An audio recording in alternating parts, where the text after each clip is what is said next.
لو ريجيونال افيك أحمد. الجودة شعارنا. إذا كنت من المتابعين الجدد اشترك الآن في القناة ليصلك كل جديد بالضغط على الزر الأحمر أسفل الفيديو مع تفعيل زر الجرس، ولا تنسى دعم المحتوى بالضغط على زر لايك.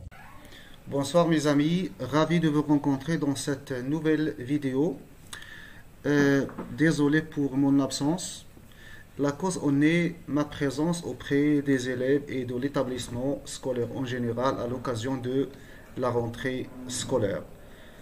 Bien, donc aujourd'hui il s'agit d'un troisième examen régional, celui de l'Académie de Tanger Tétouan Al-Hoceima, session de juin 2016. Le texte, bien, commence par les prédictions de Sidi Al-Arafi, me disais-je, se réaliseront. Très bien. Donc, évidemment, le texte se situe juste après la visite de Lalla Isha, Lalla Zoubida et Sidi Mohamed à Sidi Al-Arafi. C'est bien. Donc, fixez le texte, lisez-le attentivement et après, passez aux questions. Bien.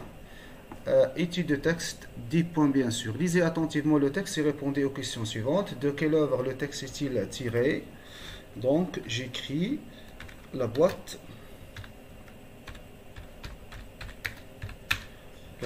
à merveille. J'écris la boîte à merveille. C'est bon? À merveille. À quel genre appartient-il? Voilà, donc le texte, le genre, c'est un, il s'agit, il appartient à, voilà, il s'agit d'un roman autobiographique, biographique, point. En couleur, avant, oui. On choisira le... Voilà, c'est ça. Il s'agit de... C'est bon. Voilà. Qui en est l'auteur? Bien sûr, c'est Ahmed Sfrewi. Ahmed Sfrewi, tout simplement. Ahmed Sfrewi. Ahmed Sfrewi. C'est bon. Oh, I.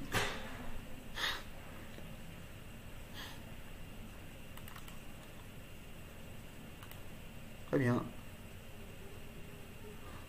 T. C. Oui. Oui. Donc, ajouter au dictionnaire. C'est bon. C'est bon.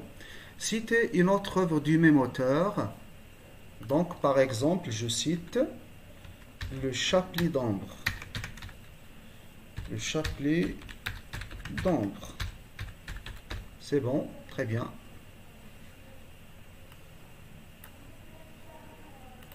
En couleur. Ici, le chapelet d'ambre. Voilà. 2. Pour situer le texte dans l'œuvre, répondez à ces deux questions. Voilà. Qui a proposé à Lalla Zoubida d'aller consulter Sidi Al-Arafi? Très bien. Donc, avant de donner la réponse, avant de vous donner la réponse, je reviens à mon travail. Un travail, il s'agit de l'analyse de la boîte à merveille, un travail que j'ai effectué pendant cet été, hein? D'accord, bien. Donc, voilà, on pose la question, est-ce que ce travail nous permet de bien répondre à ces questions? La réponse est oui. La preuve, ce qui est écrit ici, l'élément 22, la visite de Sidi Al-Arafi suite au conseil de Lalla Isha. Déjà, nous avons ici une réponse, n'est-ce pas? Lalla Isha frappé, je supprime, voilà. Lalla Isha frappé par le malheur du mariage de son époux, conseille à son ami Lalla Zoubida de rendre visite à Sidi Al-Arafi, un voyant aveugle et pauvre. Très bien. Celui-ci procède comme suit, il travaille comme suit. Le patient tire un objet au hasard d'un panier et le lui donne. Ensuite, il fait des prévisions. Celles-ci, ça veut dire les prévisions, sont d'ordre général et laissent à espérer. il leur conseille de visiter les patrons de la ville. C'est très bien. Alors, je reviens à l'examen. Donc, qui a proposé à l'Aïcha d'aller consulter Sidi al-Arrafi? Donc, à partir de cette analyse, il s'agit de la réponse suivante. Donc, je dis c'est l'Aïcha, ou bien celui qui a... C'est bon, j'écris c'est l'Aïcha. C'est l'Aïcha. L'Aïcha. Voilà, qui a...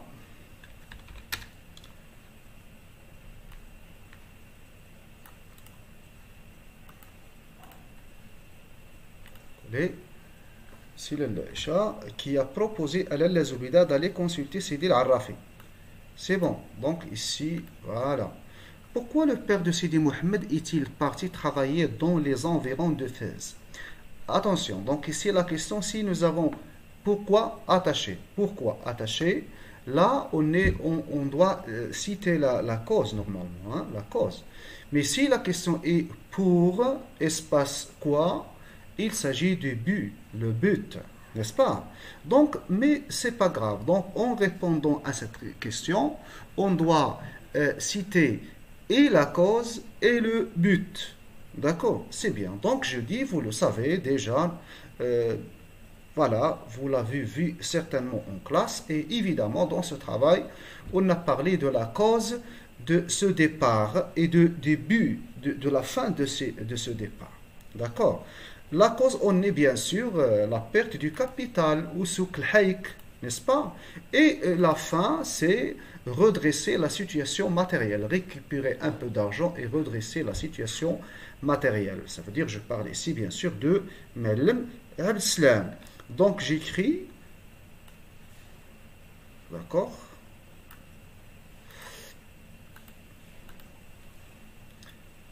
C'est bon, très bien. Majuscule ici, L. Le père de Sidi Mohammed est-il... Attention. Le Sidi Mohammed est parti travailler dans les environs de Fès, car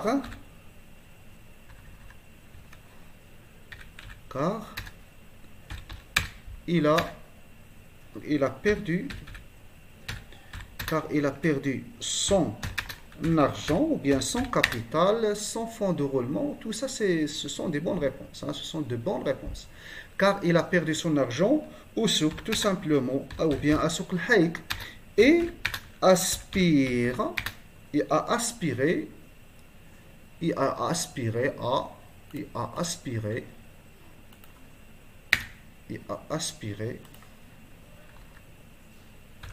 à rendre, à redresser, d'accord, redresser sa situation, attention, situation quoi, matérielle. C'est bon, donc ici bien sûr l'accent sur le E, je corrige, voilà, matériel, c'est bon. Voilà, en couleur, le jaune, la couleur préférée que je préfère ces jours-ci, hein. Bien. Pour quelle raison Sidi Mohammed est-il caché dans les plis du haïk de sa mère? Ceci est cité dans le texte, bien sûr. D'accord? Donc, j'ai vu passer le fruit, etc. Écoutez, je me mis à... Non, c'est pas ça. Tu es blanc, voilà. Brusquement, je cessais de gambader, ça veut dire de sauter, pour courir me cacher dans les plis du haïk de ma mère. Ce mouvement réveilla son attention. Qu'as-tu? Tu es blanc comme un linge. Qu'est-ce qui peut t'effrayer? Parle donc. Je persistais dans mon mutisme et me serrais davantage contre ma mère. L'Aïcha intervint. Qu'a-t-il donc? Peut-être souffre-t-il de maux de ventre? Il ne veut rien me dire. Donc après on apprendra que la cause en est la parution du frère. Je quittais les plis du haïk, etc. Donc, j'ai vu passer le fruit. Mon maître, il a tourné à gauche. Il est parti par la première rue. Il aurait pu me voir. Donc, c'est ça la cause. Bien. Je reviens à mon travail. Est-ce que ceci est dans le travail de l'été? Attendez. Au moment du retour chez eux, ça veut dire, ici dans le texte, il s'agit du retour de chez Sidi al-Arrafi. Au moment du retour chez eux, Sidi Mohammed, en voyant le frère, se cache dans le haïk de sa mère, car il a peur d'être accusé de vagabondage. Ici, il s'agit d'une autre réponse. Après, ce que refuse sa mère, qui affirme que s'ils ont rencontré le frère, il aurait lui dit qu'ils avaient rendu visite à un médecin. Magnifique.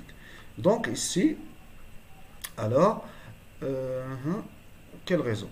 Donc j'écris Sidi Mohammed s'y caché, d'accord.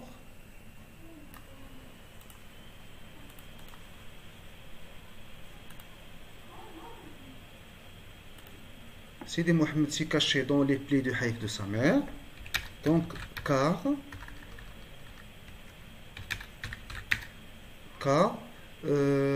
il a vu passer le frère, par exemple.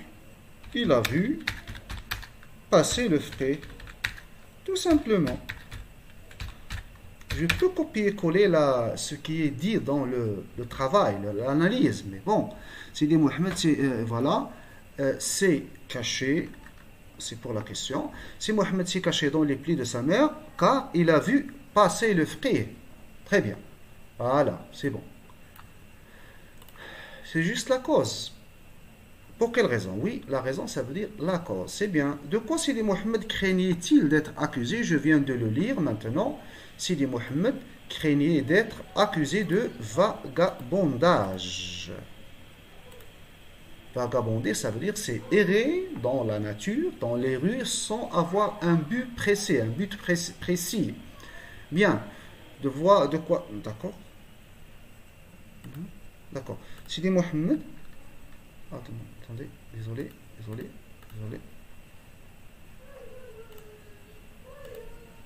C'est bon. Alors, Sidi Mohammed craignait, le verbe craindre, d'être accusé de vagabondage. C'est bon.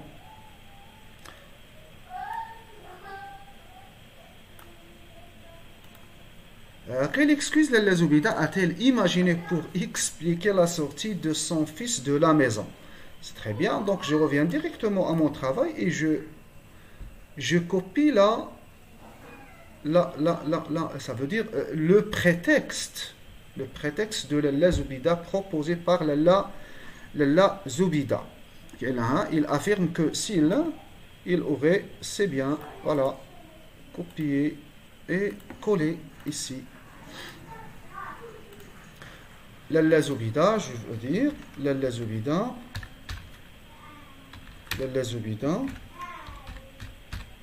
Zoubida affirme que s'ils ont rencontré le frère, il aurait lui dit qu'ils avaient rendu visite à un médecin. Très bien, donc ici, remarquez que l'on a employé ici le conditionnel passé, ça veut dire il s'agit d'une action inaccomplie dans le...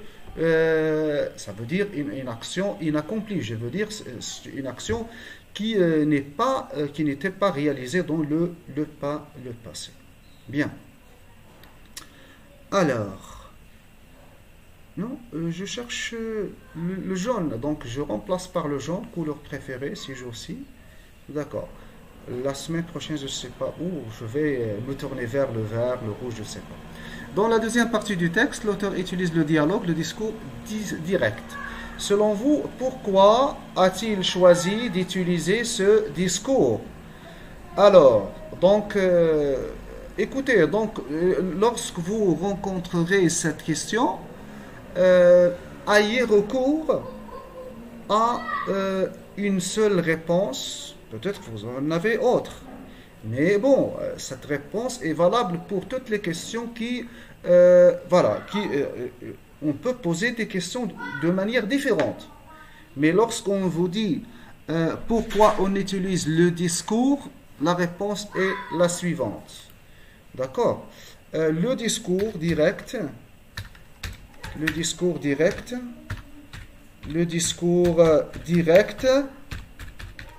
sert à rendre dans la deuxième partie de la scène, ça veut dire la scène, oui, la scène, à rendre la scène plus vivante, ou bien plus vive, d'accord? Ça, c'est comme si donc l'événement a l'allure d'être passé dans le présent actuel, dans le présent, bien sûr, c'est actuel, d'accord? Voilà, donc c'est ça, c'est pour cela que l'on utilise le discours direct, c'est bon. Alors, le discours direct sert à rendre la scène plus vivante, plus vive, et lui donner l'allure d'un événement qui se déroule dans le présent. Et comme ça, la scène devient plus séduisante. Il attire facilement le lecteur. Relevé du texte, 4 mots appartenant au champ lexical des sentiments. Voilà, donc je dégage. Champ lexical des sentiments. Alors, on cherche ici sensation. Se sentir libre. Oui, liberté. D'accord. Liberté. Voilà, donc je vais les mettre en gras. Voilà, liberté. Les paroles, etc. Je cherche ici, je respirais. Davantage. Attendez. D'accord. Peu. Effrayer. Effrayer, ça veut dire faire peur. Bien. D'accord. Puisque moi, j'essaie de combattre pour rire. Je me réveiller, blanc comme un linge, etc. Je respirais, etc. Souffrir, c'est bon. Très bien. Souffrir. Le champ lexical des sentiments. Des sentiments, d'accord. Liberté, effrayer, souffrir. Donc on cherche un quatrième à avoir peur. C'est bon, voilà, c'est fini. 4 mots. D'accord, c'est bien. Alors, voilà, donc je passe à la question numéro 8. On a mis 6 mots en gras dans le texte. Par tête de mule, la figure de style, bien sûr, employée dans cet énoncé est une antithèse, une métaphore, une comparaison. Pour l'antithèse, non. Hein, c'est non. À écarter. Pourquoi nous n'avons pas, au moins, on doit avoir 2 phrases pour parler d'une antithèse. D'accord. 2 phrases, attention, la deuxième peut être elliptique. Bon, mais dans tous les cas, 2 phrases. 8. Par tête de mule, ici, la comparaison, c'est non, la métaphore, oui, parce que nous avons ici une comparaison abrégée sans outil de comparaison. Donc, tout simplement, j'écris, c'est une métaphore. Voilà. C'est bon.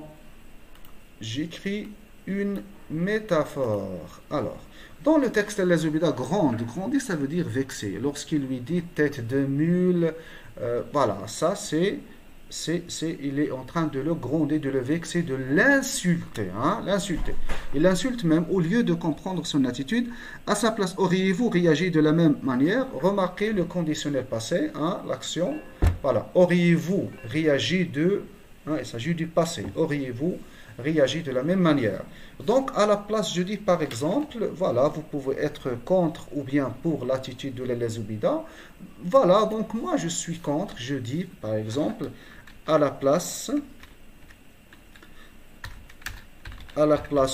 de l'Allah, à la place de l'Allah, de l'Elazubida, je dois utiliser le conditionnel passé. J'aurais, je n'aurais pas, ou bien j'aurais réagi, d'accord, je n'aurais pas, ou bien j'aurais réagi d'une manière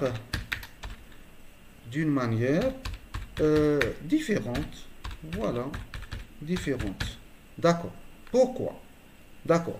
Donc ici, avant de répondre, de finir la réponse, on doit revenir au texte, ou bien je viens de le lire, la cause des insultes, la cause de l'insulte de l'Azubida, la cause, c'est que Sidi Mohamed ne veut pas s'exprimer à propos de la cause de sa peur. Il a vu le frère, il s'est enfui, il s'est caché dans le haïk de sa mère. Lorsque sa mère, lui pose la question, lui demande le motif de cette action, il ne veut pas parler. Donc voilà, donc je continue, je reviens à ma réponse. À la place de la Zubida, j'aurais réagi d'une manière différente. Quand un enfant a peur, je reviens au contexte du texte, a peur, virgule, on doit d'abord quoi? On doit le rassurer, d'accord? On doit d'abord le rassurer, puis lui demander, d'accord, ou bien s'interroger sur la cause de, voilà.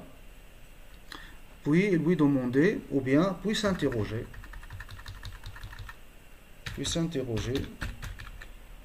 sur la cause de sa peur.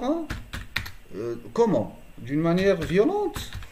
D'une manière impolie? Non, d'une manière polie. D'accord. Tout simplement. À la place de la lazibida, j'aurais réagi d'une manière différente. Quand un enfant a peur, on doit d'abord le rassurer, puis s'interroger, puis l'interroger, ou bien puis s'interroger sur... Oui, on peut interroger quelqu'un. Oui, puis l'interroger sur la cause de sa peur et d'une manière, hein, je dois souligner, d'une manière polie. Bien, c'est bon, voilà, je mets en jaune. D'après le texte, Sidi Mohamed ne veut pas mentir de peur d'être puni. Voilà, d'après le texte, Sidi Mohamed ne veut pas mentir de peur d'être puni. Très bien. Selon vous, les punitions sont-elles un bon moyen pour éduquer les enfants? Donc là, c'est un sujet de production écrite, un sujet de l'examen régional. Sauf que ici, attention, ici, on ne vous demande pas de produire tout un texte, un grand texte. Donc, quelques lignes seulement. Alors, donc, est-ce que je réponds à cette question? Si les Mohamed ne veut pas mentir, etc. Selon vous, les punitions sont-elles un bon moyen pour éduquer les enfants? Donc, moi, je dis mais à condition. D'accord? Je vais utiliser je vais concéder et après je vais réfuter. Hein? D'accord? Concéder un point de vue, puis le refuter. Concéder un point de vue. Bien. Alors, donc, je dis certes, ou bien il est vrai que les punitions sont un bon moyen, pour éduquer,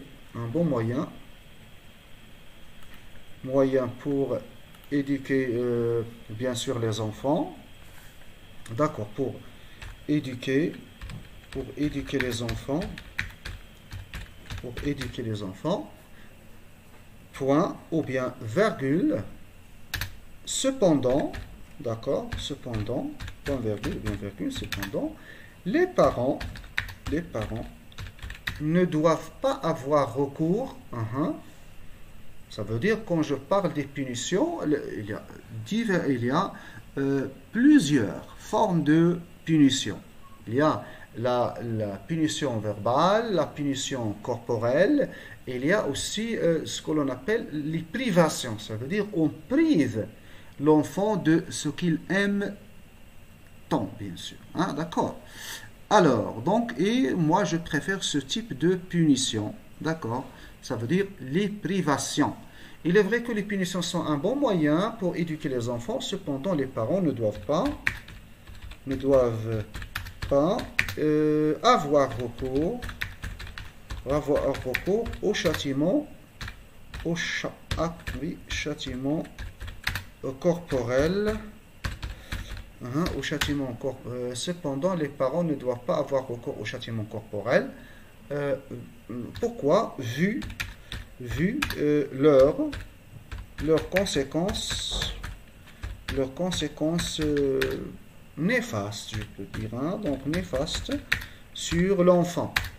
Sur l'enfant. Quand je dis conséquences néfastes, je parle des complexes psychiques, des handicaps physiques, etc. Vu leurs conséquences néfastes sur l'enfant. D'accord. Je propose ma proposition. D'accord.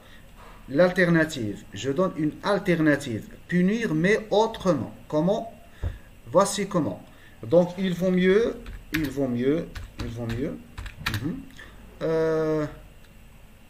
Avoir recours, utiliser.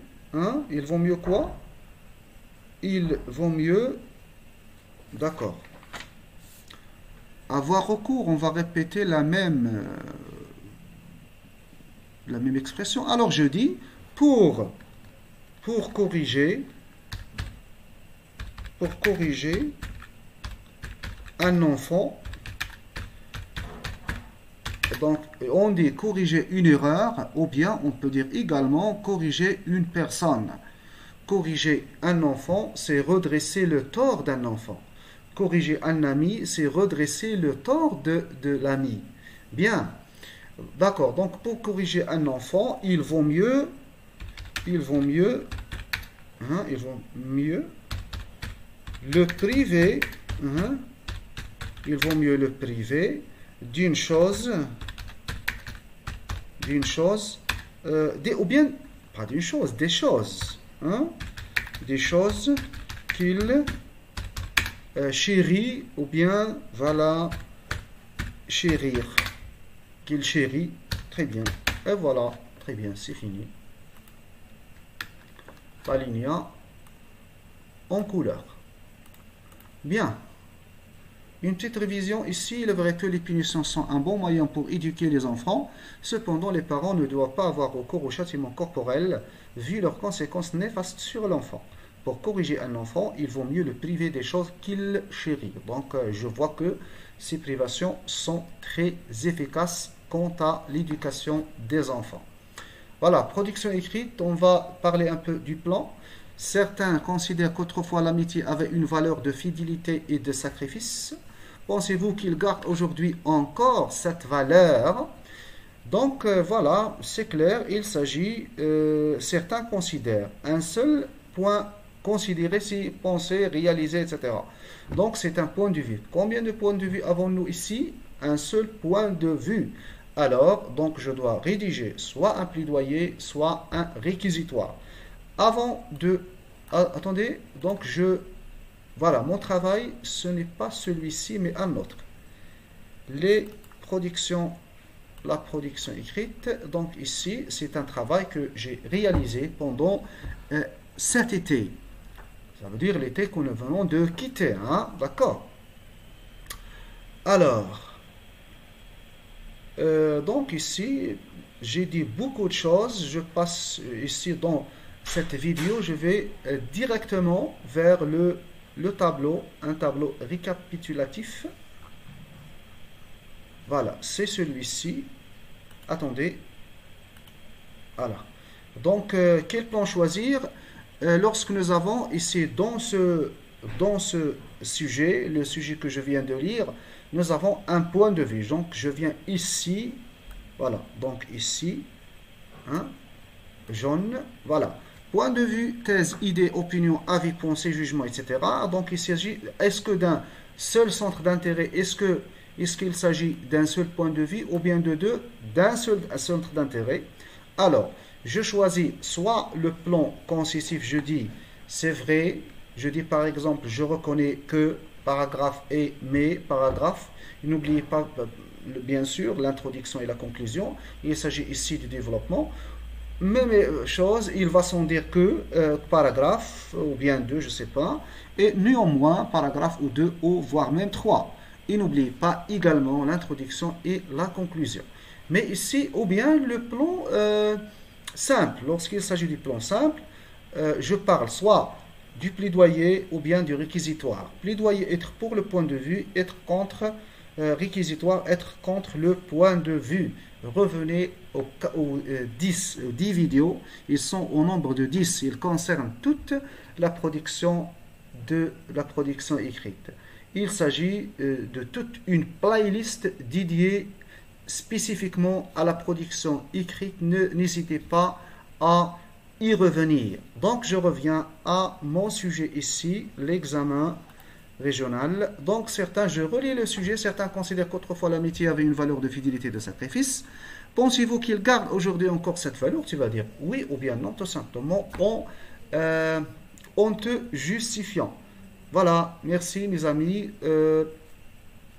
À la vidéo prochaine, Inch'Allah. Au revoir.